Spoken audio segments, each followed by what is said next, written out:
Welcome again. एक बार फिर से स्वागत है सभी का। हम पढ़ रहे हैं पालमपुर गांव की कहानी, the story of village Palampur. ये क्लास 9 का चैप्टर 1 है, सब्जेक्ट है इकोनॉमिक्स और ये थर्ड पार्ट है वीडियो का। तो हम पढ़ रहे थे यहाँ पालमपुर के किसानों में भूमि किस प्रकार वितरित है, distribution of land, cultivated land among farmers of Palampur. ठीक है, तो यहाँ तक हम पढ़ रहे थे। इस सारी पैराग्राफ को मैंने काफ़ी ही कंसाइज तरीके से लिखा है।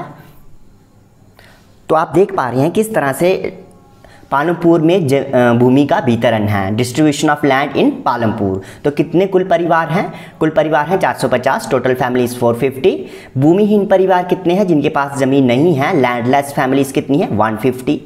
ठीक है, तो ऐसे परिवार जिनके पास 2 हेक्टेयर से कम भूमि है वो कितने हैं? 240। ठीक है, तो इस तरह से distribution of land among farmers दिया गया है।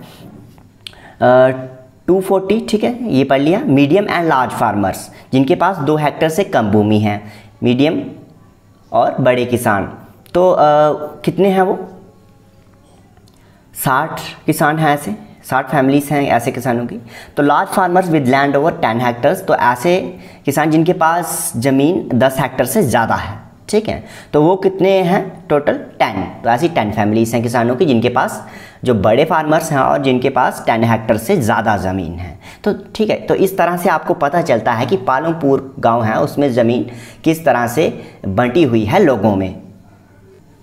तो इस प्रकार से मैंने आपको बता दिया कि पालमपुर के किसानों में भूमि किस प्रकार वितरित है। एक छोटे से फॉर्मेट में टेबल बना के उसमें बता दिया मैंने आपको। अब हम कृषक गोविंद की कहानी पढ़ेंगे। तो किस तरह से ज़मीन पालमपुर में वितरित है, इससे हमें वो भी समझने में काफ़ी हद तक मदद होगी। तो यह है कृषक गोविंद की कहानी। साथ में मैंने डिस्ट्रीब्यूशन ऑफ लैंड भी यहाँ पे दिखाया है, पिक्चर जो एनसीईआरटी में है, पालमपुर गांव कृषि भूमि का वितरण, ये साथ साथ में दिखाया हुआ है। इससे कहानी से भी आप समझ सकते हैं कि क्यों छोटे छोटे खेतों के आकार बन जाते हैं। तो जैसे इस पिक्चर में आप देख रहे हैं छोटे छोटे आकार के खेत भी हैं, ये जो रेक्टेंगुलर टाइप हैं, कुछ रेक्टेंगुलर हैं, कुछ रेक्टेंगुलर नहीं भी हैं। ठीक है, तो ये किस तरह से ज़मीन लोगों में बंटी हुई है। कुछ बड़े बड़े खेत दिख रहे हैं, आपको दिख रहे हैं ना? तो कुछ बड़े बड़े खेत हैं और कुछ छोटे छोटे खेत हैं। ये बड़े बड़े खेत दिख रहे हैं आपको, कुछ ग्रीन में, ये यहाँ पे कर्सर है। ठीक है, ये छोटे खेत हैं। ये क्यों ऐसा होता है, हम कृषक गोविंद की कहानी पढ़ेंगे। 1960 में कृषक गोविंद के पास 2.25 हेक्टर अधिकतर असिंचित भूमि थी, अनइरिगेटेड एरिया था, तो वहाँ पे कोई सिंचाई की सुविधा नहीं थी उसकी ज़मीन में। गोविंद अपने 3 पुत्रों की मदद से इस भूमि पर खेती करता था। उसके कितने पुत्र थे? 3, और इस भूमि पर वो खेती करते थे। तो अब इस भूमि से उनको बहुत ज़्यादा आमदनी जहाँ नहीं होती थी, सिर्फ उनका गुजारा ही चल पाता था। उन्होंने एक भैंस भी रखी हुई थी। तो लेकिन हुआ क्या कि गोविंद की मृत्यु हो गई। तो उसके मृत्यु के पश्चात, कुछ वर्ष पश्चात, उसके जो 3 पुत्र थे वो भूमि उन तीनों पुत्रों में बंट गई। अब 2.25 हेक्टर भूमि, 2.25 हेक्टर लैंड थी जो, वो तीन बेटों में बंट गई। तो कितनी रहेगी? एक बेटे के पास, एक के पास 0.75 हेक्टर। तो इस तरह से भूमि जो है डिवाइड हो गई। तो अब बेहतर सिंचाई व्यवस्था और खेती की आधुनिक विधियों के बावजूद गोविंद के बेटे अपनी ज़मीन से गुजारा नहीं कर पा रहे थे। मतलब मॉडर्न टेक्निक होने के बावजूद भी उनके पास उस भूमि में वो सिंचाई भी कर रहे थे। अब पहले तो नहीं थी सिंचाई की व्यवस्था, अब सिंचाई भी कर रहे थे। आधुनिक विधियों जो मॉडर्न टेक्निक्स हैं उनसे खेती कर रहे थे, लेकिन फिर भी उनका गुजारा नहीं हो पा रहा था। तो गुजारा नहीं कर पा रहे हैं वो। वर्ष के कुछ भाग में उन्हें कुछ अतिरिक्त कार्य भी ढूंढना पड़ता था। तो खेतों में जब वो फसल लगाने के बाद तो काफ़ी टाइम फ्री रहना पड़ता है। तो उस फ्री टाइम में अब उनको बाहर जाके कोई काम भी ढूंढना पड़ रहा था ताकि उनका गुजारा हो सके।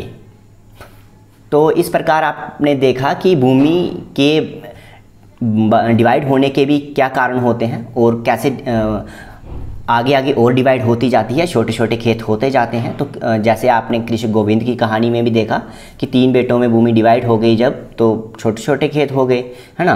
तो हमारी ये कहानी में ये जो पिक्चर आपको दिखाई दे रही है, ये डिस्ट्रीब्यूशन ऑफ लैंड और कौन से कितने खेत छोटे छोटे हैं, कौन से खेत बड़े बड़े हैं, ये भी मैंने आपको बता दिया कि कितने परिवारों के पास कितनी कितनी भूमि है ना, कौन सी कितनी फैमिलीज हैं जिनके पास कम भूमि है या ज़्यादा भूमि है। तो अब आगे चलते हैं। तो इस तरह से ये पिक्चर दिखाई जा रही हैं आपको, एनसीईआरटी से ही हैं पिक्चर्स। तो पारंपरिक ट्रेडिशनल मेथड से लोग किस तरह से खेती कर रहे हैं और मॉडर्न मेथड आधुनिक विधि से लोग किस तरह से खेती कर रहे हैं। तो देखो यहाँ पे ट्रैक्टर्स वगैरह का इस्तेमाल हो रहा है, पेस्टिसाइड वगैरह भी फेंके जा रहे हैं, लेकिन यहाँ पे सब हाथ से काम हो रहे हैं और बुल्लक पावर यानी बैलों की पावर को यूज़ किया जा रहा है और खेती की जा रही है। ये सिंपल सा डिफरेंस आप देख सकते हैं ट्रेडिशनल मेथड और मॉडर्न मेथड में एग्रीकल्चर के। तो ये क्लियर है आपको। आगे चलते हैं। अब यहाँ पे आरेख 1.1 दिया गया है, कृषि क्षेत्र और कृषकों का वितरण। ठीक है, तो यहाँ पे एरिया कृषि क्षेत्र और कृषकों का वितरण कि कितना एरिया किसानों के पास है, कितनी कृषि क्षेत्र कितना है, कल्टीवेटेड एरिया कितना है और कितने किसानों के पास कितना एरिया है। इस पाई चार्ट से ये स्पष्ट हो रहा है। तो मैंने साइड पे लिखा भी है, कुछ इंग्लिश में कुछ हिंदी में। तो इस पाई चार्ट में आप देख पा रहे हैं, पहला जो पाई चार्ट है मझोले और बड़े कृषक। तो ये मार्जिनल फार्मर्स होते हैं, छोटे फार्मर्स होते हैं, तो वो कितने हैं। ठीक है, तो इसमें आप साइड में पढ़ भी पा रहे हैं कि जो कल्टीवेटेड एरिया जो मीडियम और लार्ज फार्मर के पास है वो 55.4% है। ठीक है, कल्टीवेटेड एरिया जो स्मॉल और मार्जिनल फार्मर के पास है वो कितना है, 44%। ये स्मॉल फार्मर्स का एरिया है। और आप ये देख रहे हो कि ये इतने सारे स्मॉल फार्मर्स हैं 85%। तो इतने सारे लोगों के पास सिर्फ इतना एरिया है। ठीक है, और इतने से लोगों के पास इतना बड़ा एरिया है। तो आप देख सकते हो कि किस तरह से इनइक्वालिटी है हमारी लैंड डिस्ट्रीब्यूशन में भी। तो आप यहाँ पे वीडियो को पॉज करके पढ़ भी सकते हैं जो मैंने साइड पे लिखा हुआ है। This shows inequality in land distribution. तो इससे हमें भूमि के असमान वितरण का पता चलता है। तो ये डाटा कहाँ से लिया गया है, ये पाई चार्ट्स जो आपको सामने दिख रहे हैं, स्रोत इसका है pocket book of agricultural statistics 2017, AIIMS state of Indian agriculture 2017, कृषि सहयोग एवं किसानों के कल्याण विभाग कृषि जनगणना 2011-12 के अनुसार। ठीक है, तो ये उसी उधर से डाटा लिया गया है। 2017 का डाटा है, ये 2-3 साल पुराना है, लेकिन आपको यही याद रखना है। अब साइड पे आपको मैंने टिक भी किया हुआ है, आइए चर्चा करें। ये आपको दिख रहा है, आइए चर्चा करें। तो क्या आप इस बात से सहमत हैं कि पालमपुर में कृषि भूमि का वितरण असमान है? क्या भारत में भी ऐसी ही स्थिति है? व्याख्या कीजिए। तो ये स्थिति आप क्या सोचते हैं कि इंडिया में भी, हमारे देश में भी, भारत में भी कृषि के लिए जो भूमि रहती है वो सभी में असमान वितरित है? तो ये आपने व्याख्या करनी है, एक्सप्लेन करना है। इस क्वेश्चन को आपने लिखना है, इसका आंसर भी लिखना है। काफ़ी सिंपल सा है। हमारे भारत में भी असमान कृषि जो है, असमान वितरित है कृषि की भूमि जो भी है। ठीक है, तो अब हम आगे पढ़ेंगे, ध्यान से सुनेंगे सभी, ध्यान देंगे सभी। श्रम की व्यवस्था कौन करेगा? ठीक है, श्रम की व्यवस्था कौन करेगा? श्रम क्या होता है? लेबर। तो लेबर हमारे पास एक फैक्टर ऑफ प्रोडक्शन है जिससे हम उत्पादन करते हैं, प्रोडक्शन करते हैं। हम फैक्टर्स ऑफ प्रोडक्शन के बारे में पढ़ रहे हैं। ठीक है, तो ये श्रम की बात आ रही है। अब भूमि के पश्चात हमने लैंड के बारे में पढ़ लिया। भूमि एक फैक्टर ऑफ प्रोडक्शन है जिससे हम प्रोडक्शन करते हैं, तो उसके बारे में पढ़ लिया। अब हम किसके बारे में पढ़ रहे हैं? श्रम के बारे में। ठीक है, श्रम उत्पादन का दूसरा आवश्यक कारक है। ठीक है, ये दूसरा फैक्टर है। खेती में बहुत ज़्यादा परिश्रम की आवश्यकता होती है। छोटे किसान अपने परिवारों के साथ अपने खेतों में स्वयं काम करते हैं। इस तरह वे खेती के लिए आवश्यक श्रम की व्यवस्था स्वयं ही कर लेते हैं। ठीक है, तो अपने परिवार, सारे लोग जो फैमिली के होते हैं, परिवार के होते हैं, वो भी खेतों में काम करते हैं। तो उनको बाहर से किसी को बुलाने की, किसी को काम पे लगाने की ज़रूरत नहीं पड़ती और वो अपने परिवार के लोग ही मिलकर खेती में काम कर लेते हैं, क्योंकि उनके पास भूमि भी थोड़ी ही होती है। ठीक है, तो इस तरह वे खेती के लिए आवश्यक श्रम की व्यवस्था स्वयं ही कर लेते हैं। आप आवश्यक श्रम मतलब जो भी इनको लेबर चाहिए होता है वो खुद ही लेबर का काम कर लेते हैं। मझोले और बड़े किसान अपने खेतों में काम करने के लिए दूसरे श्रमिकों को किराए पर लगाते हैं। तो इस तरह से लेबर आप देख रहे हैं, लेबर के बारे में पढ़ रहे हैं। जो मझोले और यानी जो मीडियम एंड लार्ज फार्मर्स होते हैं, जो आपने पढ़ा कि मीडियम और लार्ज फार्मर के पास कितनी ज़मीन होती है, तो उनको वो क्या करते हैं, उनको ज़्यादा से ज़्यादा श्रमिक चाहिए होते हैं काम करने के लिए, ज़्यादा से ज़्यादा लेबर उन्होंने लगाने पड़ते हैं ज़मीन पे काम करने के लिए। अब यहाँ पे पढ़ रहे हैं हम, खेतों में काम करने के लिए श्रमिक या तो भूमिहीन परिवारों से आते हैं या बहुत छोटे प्लाटों में खेती करने वाले परिवारों से। तो जो काम कौन करेगा किसी के खेतों में? जिसके पास भूमि नहीं होगी, जिसके पास अपनी लैंड नहीं होगी काम करने के लिए, या जिसके पास कम लैंड होगी, छोटे प्लॉट होंगे, है ना, तो वही तो दूसरों के खेतों में जाके काम करेगा। तो लैंडलेस फार्मर्स जो होते हैं दूसरों के खेतों में काम करते हैं। खेतों में काम करने वाली श्रमिकों का उगाई गई फसल पर कोई अधिकार नहीं होता जैसे किसानों का होता है। तो जो लेबर ज़मीन पे काम करते हैं उनका अधिकार थोड़ी होता है फसल पे। उनको जो भी किसान जिन्होंने उनको रखा हुआ है काम करने के लिए वही उनको पैसे देंगे, है ना। तो बल्कि उन्हें उन किसानों द्वारा मजदूरी मिलती है जिनके लिए वे काम करते हैं। अब उनको मजदूरी किस तरह से मिलती है? नगद या वस्तु। अब नगद क्या हो गया? नगद तो सीधे पैसे मिल गए। वस्तु यानी जहाँ अनाज दे दिया उनको, है ना, या उनको भोजन करा दिया, ठीक है। तो इस तरह से उनको मजदूरी मिलती है, नगद या वस्तु। तो ये आपको याद रखना है, मजदूरी किस तरह से मिलती है लेबरर्स को, श्रमिकों को, नगद या वस्तु। तो मजदूरी एक क्षेत्र से, अब एक एरिया के में जो रेट रहता है मजदूरी का, लेबर का, वो दूसरे एरिया में अलग अलग हो सकता है। अब फसल कौन सी है? फसल ज़्यादा कमर्शियल फसल है जिससे ज़्यादा पैसे आते हैं, तो उसको कटाई के लिए ज़्यादा पैसे मिलेंगे, ठीक है। तो एक क्षेत्र से दूसरे क्षेत्र का जो यहाँ पैसे कहीं पे ज़्यादा हो सकते हैं, कहीं पे कम मजदूरी मिलती है। तो एरिया का भी फ़र्क रहता है, अलग अलग क्षेत्रों का फ़र्क रहता है। अब डिपेंड करता है कि टाइम अगर बुआई का है तो अलग रेट रहेंगे, कटाई का है तो अलग पैसे रहते हैं, ठीक है। तो लेबर के कितनी लेबर उनको देनी है, तो ये सब अलग अलग रहता है। रोज़गार की अवधि में काफ़ी भिन्नताएँ हैं। तो कितने टाइम किस लेबर को लगाना है एग्रीकल्चर के काम में, वो भी अलग अलग रहता है, ठीक है। खेत पे अब लेबरर्स को जो बड़े होते हैं किसान, तो वो या तो उनको थोड़े टाइम के लिए लगा लेते हैं लेबरर्स को, या फिर ज़्यादा समय के लिए भी रख सकते हैं, ठीक है। या तो कटाई के समय बुला लेते हैं, है ना, या बुआई के समय बुला लेते हैं। इस तरह से उनको उनके कार्य की अवधि होती है जो भी लेबरर्स होते हैं। अब आगे एक कहानी आ रही है डाला की। तो डाला यानी यहाँ पे पढ़ रहे हैं हम डाला, ठीक है। तो डाला पालमपुर में दैनिक मजदूरी पर काम करने वाला एक भूमिहीन श्रमिक है। तो डाला कौन है? भूमिहीन श्रमिक यानी लैंडलेस लेबरर। इसका मतलब है कि उसे लगातार काम ढूंढते रहना पड़ता है, क्योंकि उसके पास खुद की भूमि तो है नहीं यहाँ पे वो काम कर सके, तो इसीलिए वो दूसरों की भूमि पर काम करता है। तो वो एक भूमिहीन श्रमिक है, लैंडलेस लेबरर्स। सरकार द्वारा खेतों में काम करने वाले श्रमिकों के लिए एक दिन का न्यूनतम वेतन 300 रुपये। मार्च 2017 के अनुसार कितने पैसे मिलते हैं एक लेबर को ज़मीन पे काम करने के लिए? 300 रुपये। ये गवर्नमेंट के द्वारा डिसाइड किया गया रेट है। ये निर्धारित किसके द्वारा किया गया है? सरकार के द्वारा।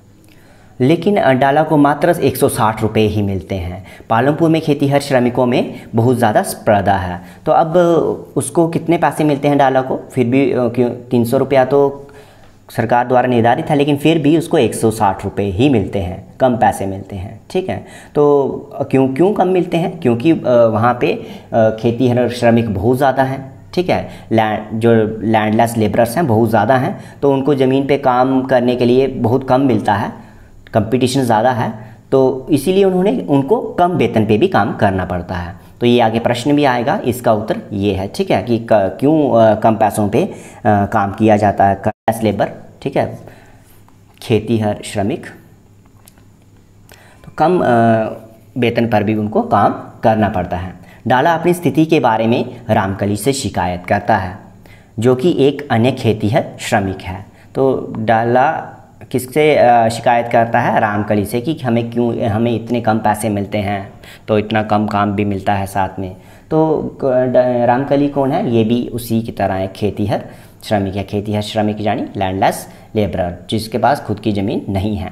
डाला और रामकली दोनों गांव के निर्धनतम व्यक्तियों में से हैं। ये बहुत ही गरीब परिवार से हैं, गरीब व्यक्ति हैं दोनों ही, डाला और रामकली। तो डाला और रामकली की कहानी भी आप लोगों ने पढ़ ली, उनकी स्थिति भी आपने जान ली। अब आप देख रहे हैं, आइए चर्चा करें। तो यहाँ पे पढ़ रहे हैं हम, ध्यान देंगे सभी, ध्यान से सुनेंगे। डाला तथा रामकली जैसे खेतीहर श्रमिक गरीब क्यों हैं? तो ये गरीब क्यों हैं, इसका कारण भी आप समझ सकते हैं कि वो गरीब क्यों हैं। एक तो उनके पास अपने एसेट कोई नहीं है, अपनी कैपिटल उनके पास कुछ नहीं है, उनके पास ना अपनी ज़मीन है जिस पे वो काम कर सके और उनको खुद का ही वो सारी फसल आ सके। उनको दूसरे के खेतों में काम करना पड़ता है और वो भी कम पैसों में काम करना पड़ता है, तो इसीलिए वो गरीब ही रहते हैं। ठीक है, तो ये इसका आंसर आप लिख सकते हैं। गोसाईपुर और मझौली उत्तर बिहार के 2 गांव हैं। ठीक है, ये उत्तर बिहार के 2 गांव हैं, नॉर्दर्न बिहार के। दोनों गांव में कुल 850 परिवारों में 250 से अधिक पुरुष ऐसे हैं जो पंजाब और हरियाणा के इलाकों या दिल्ली, मुंबई, सूरत, हैदराबाद या नागपुर में काम कर रहे हैं। इस प्रकार का प्रवास अधिसंख्य भारतीय गांव में होता है।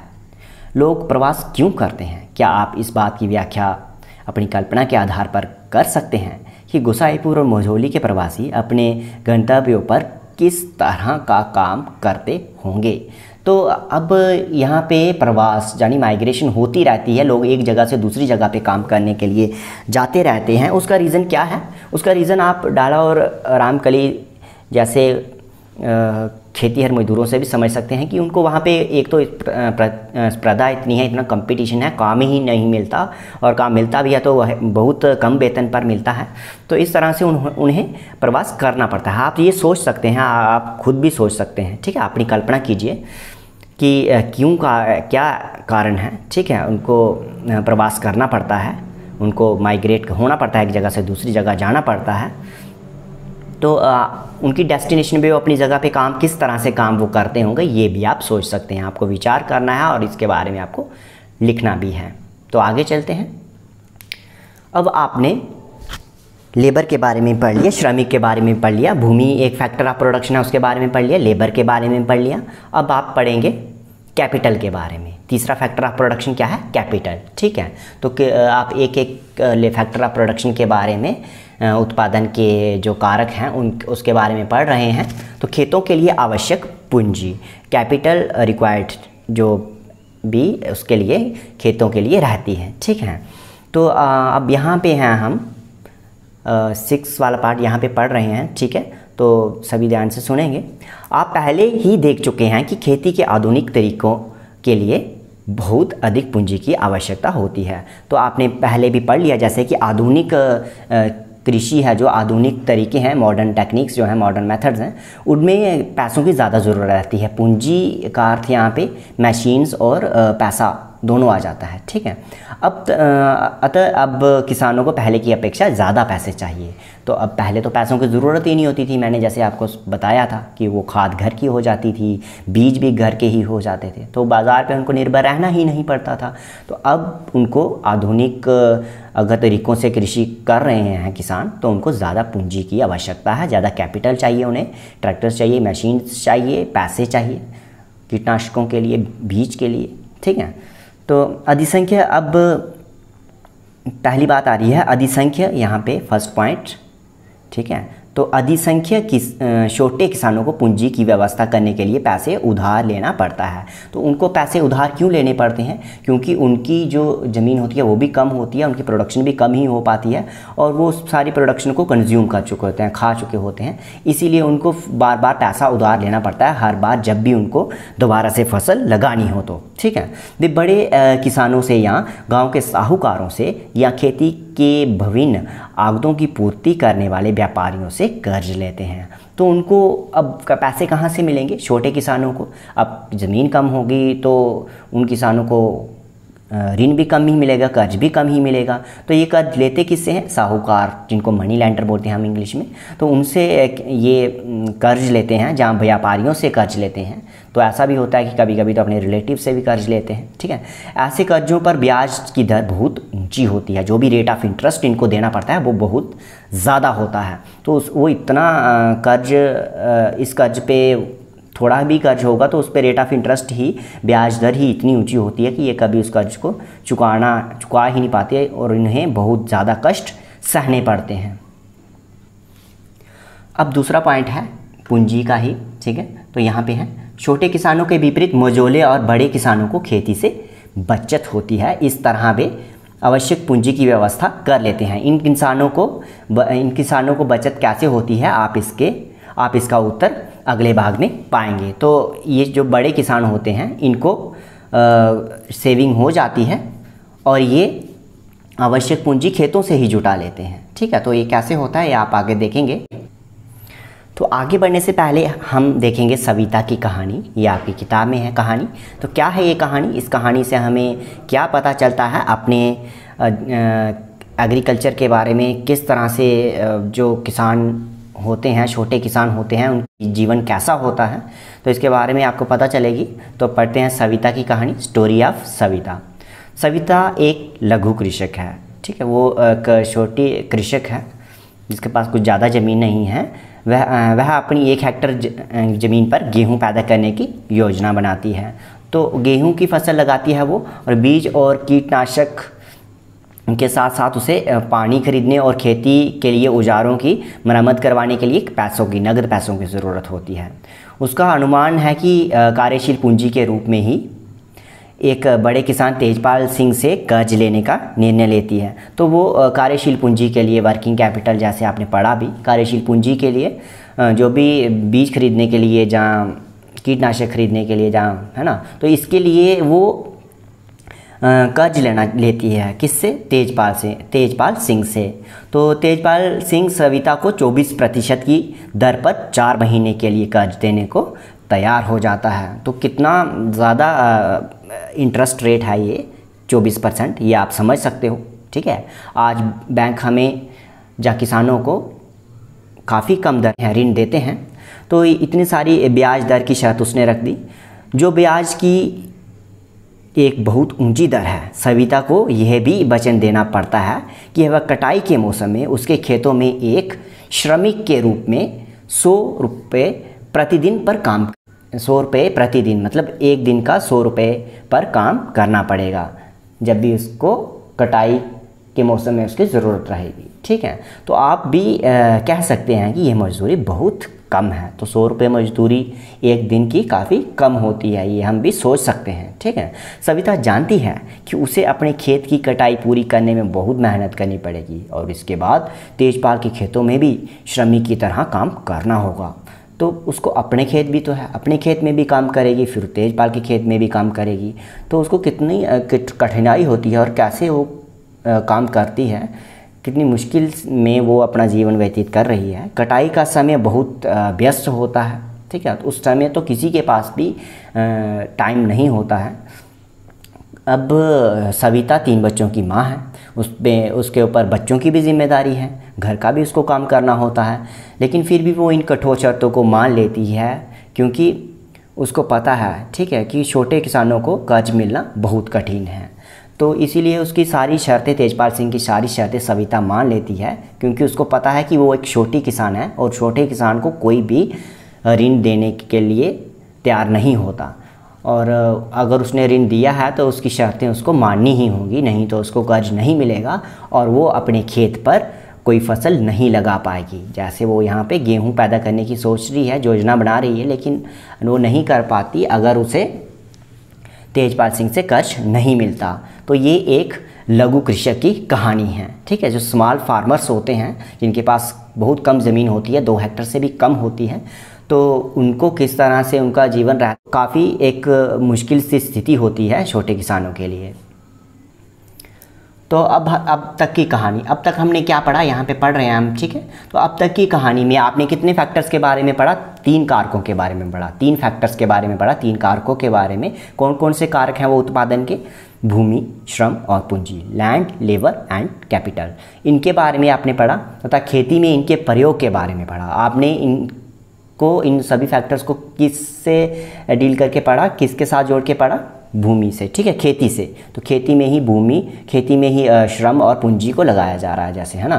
तो आइए अब दिए गए रिक्त स्थानों को जो भी ब्लैंक्स दी गई है उनको आपने फिल करना है।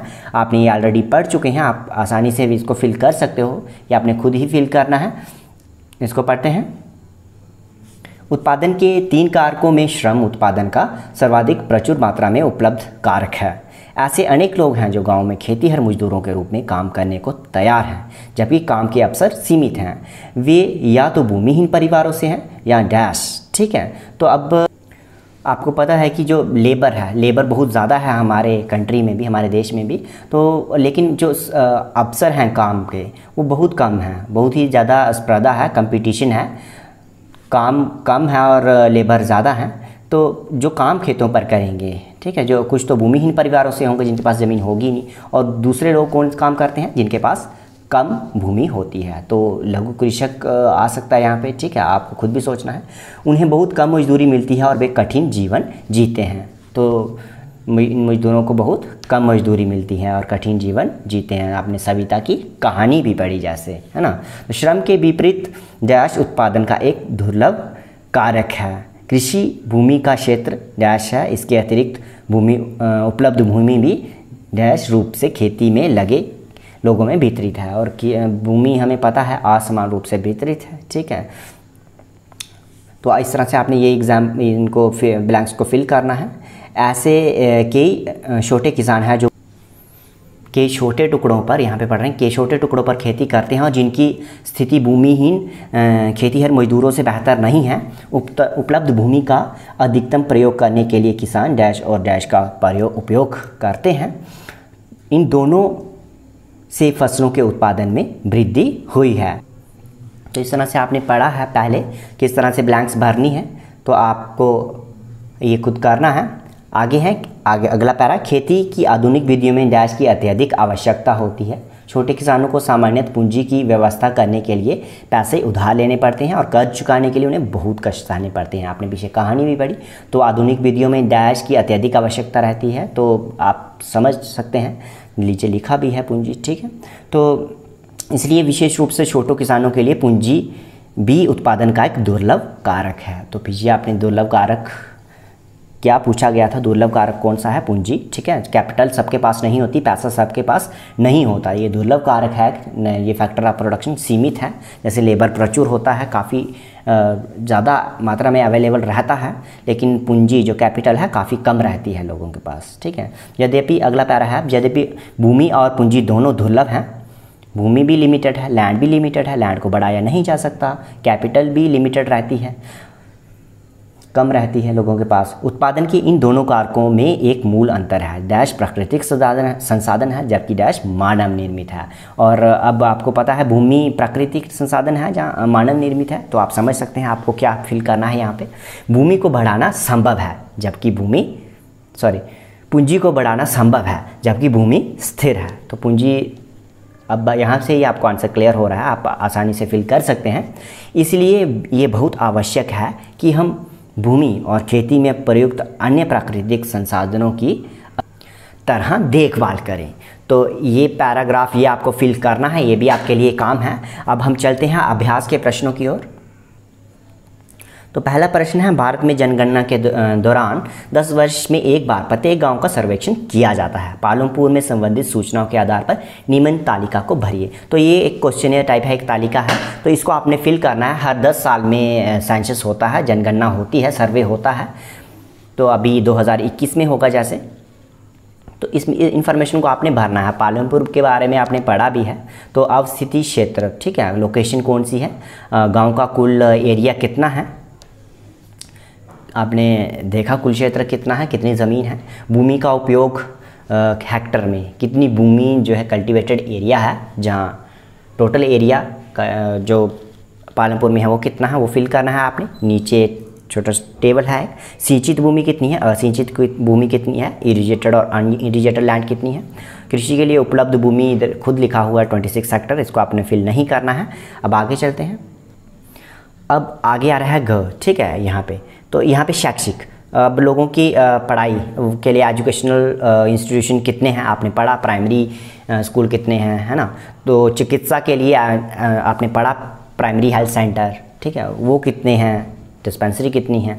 बाज़ार, वहाँ पे बाज़ार कितना दूर है ये भी आपने पढ़ा। बिजली पूर्ति, अब इलेक्ट्रिसिटी वहाँ पे कितने घरों में है इसके बारे में आपने पढ़ा। संचार कम्युनिकेशन के बारे में भी आपने पढ़ा। निकटतम कस्बा कौन सा था, मैंने आपको पहले ही कहा था पिछली फर्स्ट वीडियो में, आप सुनेंगे।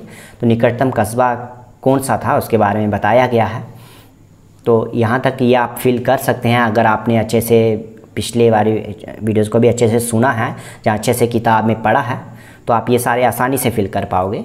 अगर आप नहीं कर पा रहे हो तो एक बार फिर से वीडियो को देख लें या किताब में पढ़ लीजिए। प्रश्न 2 है, खेती की आधुनिक विधियों के लिए ऐसे आगतों की आवश्यकता होती है जिन्हें उद्योग में विनिर्मित किया जाता है, क्या आप सहमत हैं? तो आधुनिक विधियों से अगर मॉडर्न जो मेथड्स हैं उनसे अगर एग्रीकल्चर करते हैं तो ज़्यादा आगत जब मतलब ज़्यादा इनपुट्स की ज़रूरत रहती है, ये तो सही है, ठीक है। तो इनपुट्स होती हैं जो हमें यूज़ करते हैं, जो आगतों को हम उन्हें उद्योगों में विनिर्मित किया जाता है, क्या आप सहमत हैं? तो उद्योगों में ही विनिर्मित किया जाता है उनको, और आप इस प्रश्न का आंसर आपको लिखना है, ठीक है। तीसरा प्रश्न है, पालमपुर में बिजली के प्रसार ने किसानों की किस तरह मदद की? तो आपको पता है कि किस तरह से नलकूप बिजली से चलते थे और सिंचाई की सुविधा लोगों के पास हो गई, है ना। अगला प्रश्न है, क्या सिंचाई क्षेत्र को बढ़ाना महत्वपूर्ण है और क्यों? ये आपने पिछली वीडियो मैंने आपको बताया था। 5वां है, पालमपुर के 450 परिवारों में भूमि के वितरण की एक सारणी बनाइए। तो इसी चैप्टर में मैंने आपको एक सारणी बनाकर भी दी है, कितने परिवार हैं और कितनी भूमि जो है कितने परिवारों में वितरित है, डिस्ट्रीब्यूटेड है, वो आपको करना है। प्रश्न 6 है, पालमपुर में खेतीहर श्रमिकों की मजदूरी न्यूनतम मजदूरी से कम क्यों है? तो मैंने आपको इसका आंसर तभी बता दिया था जब हम पढ़ रहे थे कि ये प्रश्न आएगा। तो न्यूनतम मजदूरी क्यों है? क्योंकि वहाँ पे स्पर्धा बहुत ज़्यादा है, कंपटीशन बहुत ज़्यादा है, काम कम है और मजदूर ज़्यादा है, इस वजह से वहाँ पे न्यूनतम मजदूरी है। आपको NCERT से ही आंसर इसका लिखना है, वहाँ पे क्लियर आंसर लिखा हुआ है। आप किताब पढ़ते हैं दोबारा से या वीडियो को दोबारा से देखते हैं, ठीक है। प्रश्न 7, अपने क्षेत्र में 2 श्रमिकों से बात कीजिए। खेतों में काम करने वाले या विनिर्माण कार्य में लगे मजदूरों में से किसी को चुनें। उन्हें कितनी मजदूरी मिलती है? क्या उन्हें नकद पैसा मिलता है या वस्तु रूप में? क्या उन्हें नियमित रूप से काम मिलता है? क्या वे कर्ज में हैं? तो ये आपने कुछ प्रश्न हैं, कोई 2 श्रमिक आपने देख लेने हैं अपने ही एरिया में, अपने ही गांव में, जहाँ भी आप रहते हैं। तो लेबरर्स, श्रमिक मिल ही जाते हैं लेबर्स। तो वो कहाँ काम कर रहे हैं, भले वो कंस्ट्रक्शन में काम कर रहे हों, भले कहीं पे भी काम कर रहे हो, खेतों पे काम करते हो, तो उनसे आपने बात करनी है, उनसे क्या क्या पूछना है आपने उसको नोट करना है। और आपने देखना है कि क्या समाज में भी, हमारी इकॉनमी में भी ऐसा होता है कि जैसा आपने अभी इस चैप्टर में पढ़ा, ठीक है। तो इस तरह से आपको इतने ही प्रश्न करने हैं। इन प्रश्नों को अच्छे से कर लीजिए, अपनी कॉपी में नोट कर लीजिए, ठीक है। आज की इस वीडियो में इतना। Thank you for watching.